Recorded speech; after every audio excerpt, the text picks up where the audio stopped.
भारत एक मर्तबा फिर पाकिस्तान के साथ एक कॉन्फ्लिक्ट की तैयारी कर रहा है। अलबत्ता जो ऑपरेशन सिंदूर की नाकामी और ऑपरेशन सिंदूर जिस तरह से नरेंद्र मोदी के भारत के माथे का कलंक बना, अब वो जो रुसवाई है, वो जो बदनामी है, उसका सिलसिला जारी हो सारी है। राहुल गांधी ने आज एक स्टेटमेंट दी है। ये स्टेटमेंट फ्रस्ट्रेशन से भरपूर थी। ये स्टेटमेंट एतराफ भी था, एतराफे शिकस्त डिप्लोमैटिक फ्रंट पर। नरेंद्र मोदी की सियासत के ताबूत में आखिरी कील है और यही नरेंद्र मोदी के विश्व गुरु भारत का नुक्ताए ज़वाल है।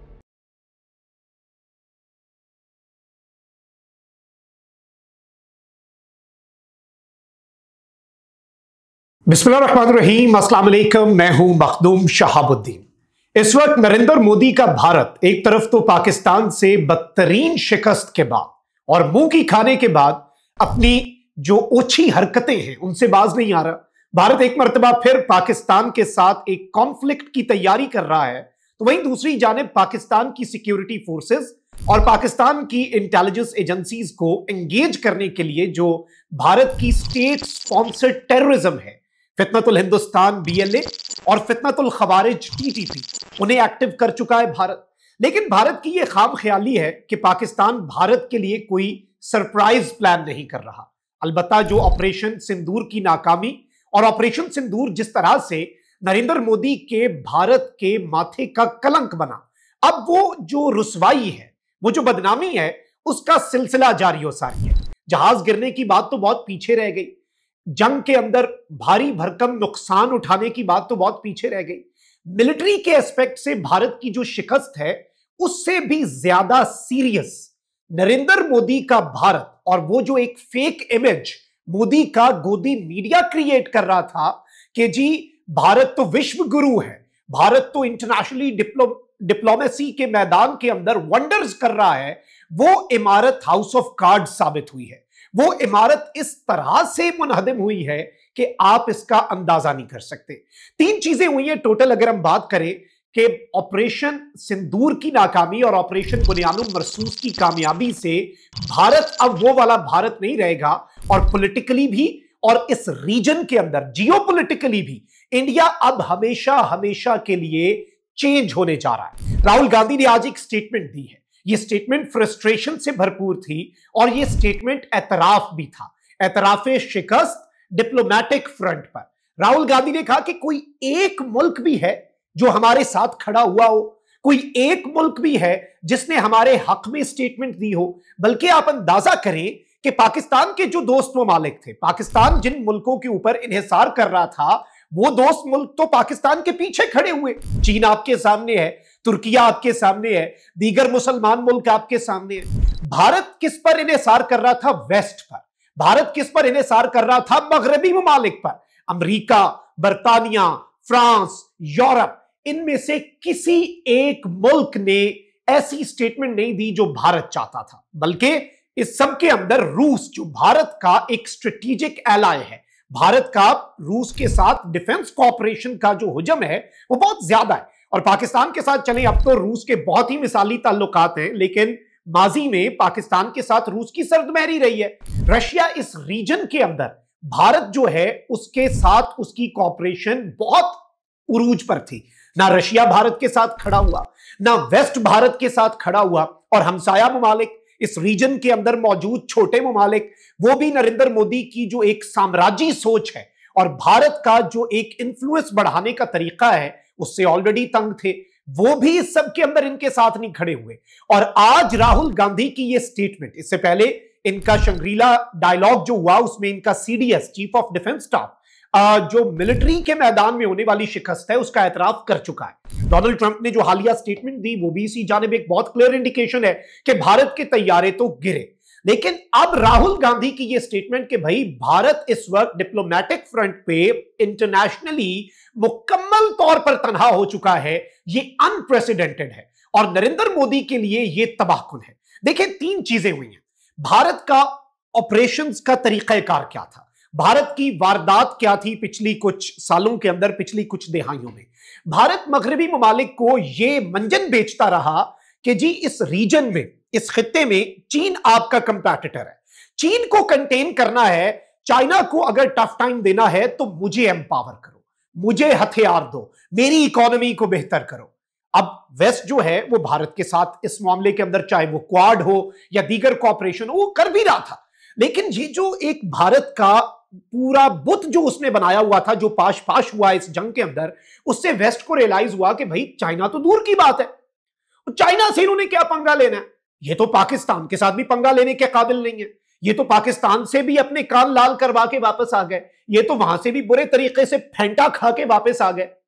एक तो नरेंद्र मोदी को यह नुकसान हुआ कि भारत जो है वेस्ट अब उससे दूर जा रहा है। आप ये देख लें कि एससीओ समिट, उसमें ये स्टेटमेंट लेने में नाकाम रहे।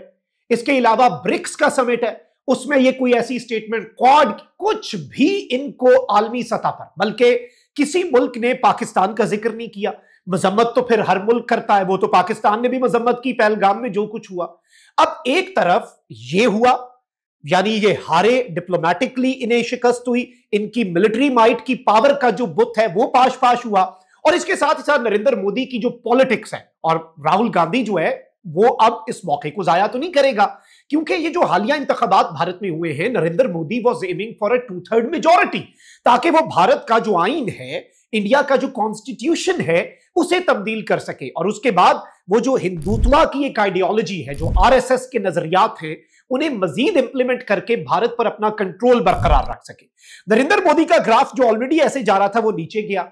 नरेंद्र मोदी ने कहा कि जी एडवेंचर करते हैं। भारत में एक जुमला बहुत मशहूर है कि सरहदों पर बहुत तनाव है क्या, कुछ पता तो करो, चुनाव है क्या। तो जब जब चुनाव होता है, जब जब पॉलिटिकल गेम्स हासिल करने होते हैं, सरहद पर तनाव बढ़ा देता है भारत। अब इस सारी सूरत हाल में नरेंद्र मोदी ने क्या चाहा? नरेंद्र मोदी ने यह चाहा कि भाई मैं पहलगाम के अंदर जो फॉल्स फ्लैग है, उसके बाद सिंदूर ऑपरेशन करूंगा और मेरा ग्राफ ऐसे ऊपर चला जाएगा। अब वही सिंदूर जो है उसके माथे का कलंक बना, और नरेंद्र मोदी की पॉलिटिक्स मुकम्मल तौर पे खत्म हो चुकी है। ये चीज आप ज़हन में रखिएगा। और नरेंद्र मोदी को इवन बीजेपी के अंदर से कहा गया है, बीजेपी ये कह रही है कि अगर तुम कश्ती पर बोझ बनते हो, तुम दोबारा से कोई एडवेंचर करके भारत की शिकस्त को फतह में नहीं बदलते, तो हम तो इंडिया के ऊपर से अपना कब्जा नहीं छोड़ेंगे, हम तो कांग्रेस को नहीं दे सकते भारत। हमने तो बड़ी एक लंबी स्ट्रगल की है इंडिया को एक एक्सट्रीमिस्ट मुल्क बनाने के लिए, जहां पर कोई और रिलीजियस माइनॉरिटी जो है वो जिंदा ही ना रह सके, ना मुसलमान, ना सिख, ना क्रिश्चियंस, कोई महफूज ना, और एक हिंदू सुपीरियोरिटी का जो एक ये आइडियोलॉजी को लेकर चलते हैं। अब इस सारी सूरत हाल को अगर आप एनालाइज करें, तो बीजेपी ने नरेंद्र मोदी को कहा हुआ है कि we will replace you with Yogi Adityanath who is more extremist. अब नरेंद्र मोदी जो अपनी थोड़ी सी सियासत बचाने के लिए, जो अपने थोड़े से पॉलिटिकल गेन्स के लिए सरहद पर जंग कर सकता है, दो न्यूक्लियर स्टेट्स को आपस में लड़वाने तक बात ला सकता है, पूरे रीजन को तबाही के दहाने पर ला सकता है, वो नरेंद्र मोदी तो अपनी सियासत बचाने के लिए क्या करेगा? इसीलिए we have our eyes on Amarnath Yatra. हम तो दुआ करते हैं कि भाई वहां पर जो मासूम लोग हैं, मासूम हिंदू हैं, जो पहलगाम के रूट से अपनी यात्रा पे जा रहे हैं, वो नरेंद्र मोदी की पॉलिटिक्स की भेंट न चढ़ जाएं। और आज जो राहुल गांधी ने स्टेटमेंट दी है, जिसमें राहुल गांधी ने क्लियरली ये कहा है कि कोई मुल्क हमारे साथ खड़ा नहीं हुआ, और ये क्या आप नैरेटिव बनाते रहे, क्या कुछ करते रहे। नरेंद्र मोदी जी इंटरनेशनल फोरम्स पे जाके इंटरनेशनल लीडर्स के साथ ऐसे मिलता है और ये नैरेटिव बना के पता नहीं कोई पर्सनल दोस्ती है। डोनाल्ड ट्रंप ने 24 मरतबा नरेंद्र मोदी के बयानिए को उड़ा के रखा, जूते की नोक पे रखा। अब एक और डेवलपमेंट आपने, पाकिस्तान के फॉरेन मिनिस्टर फ्राइडे को मिलने जा रहे हैं US secretary of state Marco Rubio से।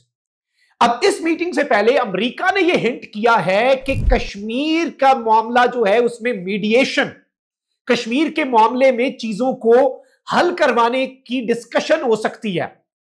भारत तो इससे पहले ट्रंप की सीज फायर वाले ट्वीट पर तिलमिला उठा था कि नहीं जी ये तो हमारा इंटरनल इशू है, ये तो बायलेटरल है।